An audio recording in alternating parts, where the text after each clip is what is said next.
Hola a todos, mi nombre es María Paula Moreno Ponte, soy estudiante de octavo semestre de Derecho de la Corporación Universitaria Republicana. Este video lo hago con fines educativos para la materia de Consultorio Jurídico 2. Bueno, el día de hoy vamos a aprender de cómo interponer una orden de caución o una medida de protección. Bueno, primeramente, ¿qué es una orden de caución? Una orden de caución es una medida de protección que emite un juez con el fin de restringirle la libertad a una persona con respecto de su víctima o de familiares de esta. Es decir, se le restringe acercarse a esta persona por motivos de algún delito que cometió contra la misma persona. Bueno, ¿cuáles son los tipos de caución que existen actualmente en nuestra legislación?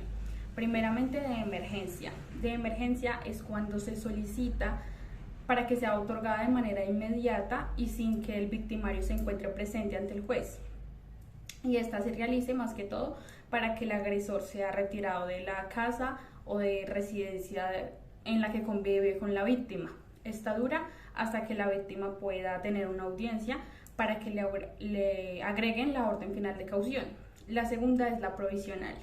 La provisional se da para proteger a la víctima en el tiempo que transcurre desde que se venció la orden de emergencia, para que ésta se dé y el agresor y su abogado no debe haber comparecido ante el juez o haber sido al menos notificados. Y la tercera es la plena. La plena se da después de la audiencia donde las dos partes se presentan y aportan las pruebas pertinentes para este proceso. Este puede durar hasta 2 años y se puede renovar cuando sea necesario.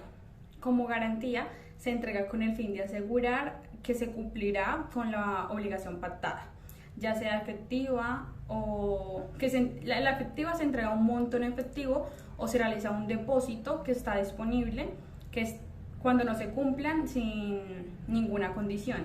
Está la condición aval, que es cuando esta caución se hará a través de una persona y este se asigna para cuando no se esté cumpliendo la función. Y la tercera es el aval, que son garantías emitidas por un juez, que son para las obligaciones que surgen en un proceso judicial. Bueno, la siguiente pregunta frecuente es: ¿cómo le puedo colocar una caución a una persona?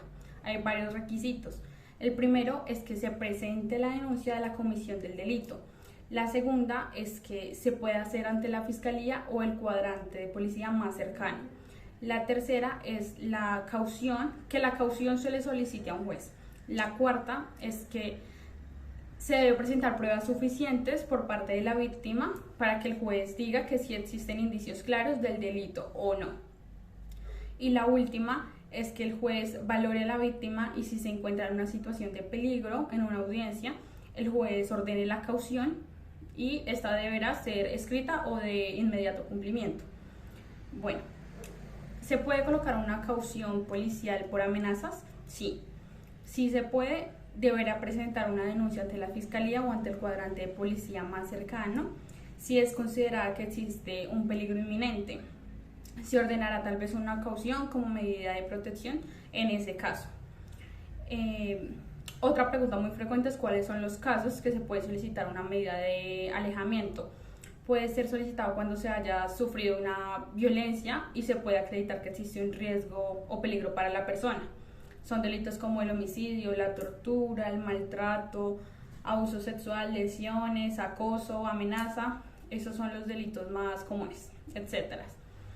Bueno, ¿cuáles son los requisitos que se necesitan para solicitar una orden de alojamiento? De alojamiento son 4. 1. Presentar la orden de denuncia.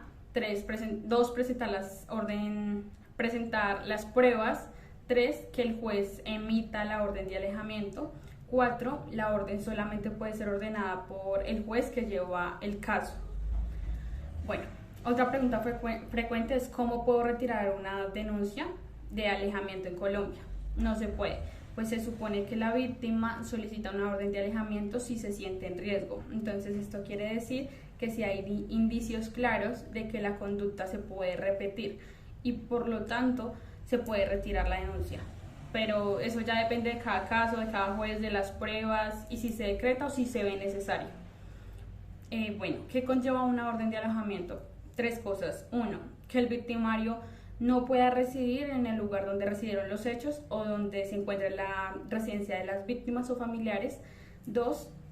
Tampoco se puede aproximar o tratar de comunicarse con la víctima o cualquier integrante de la familia de la víctima. Y 3. En conclusión, deberá mantener la distancia debida con respecto a la víctima y sus familiares. ¿Qué sucede si no se cumple una orden de alejamiento? La orden de alejamiento deberá ser de obligatorio cumplimiento para quien se haya interpuesto. Para esto el juez deberá adoptar medidas de control. Si la persona incumple esta medida, estará cometiendo el delito de fraude y se le implicará una medida de una sanción de 1 a 4 años de cárcel. ¿Cómo defenderse en el caso de tener una orden de alejamiento? Se deberá defender a través de un abogado que lo asesore o lo ayude a tramitar este proceso. Deberá aportar las pruebas necesarias para que se vea que no cometió el delito. Bueno, para finalizar, ¿cuál es la ley que regula esta medida de protección o de alejamiento? Es la ley 1257 del 2008. Muchísimas gracias y espero haber respondido sus preguntas frecuentes.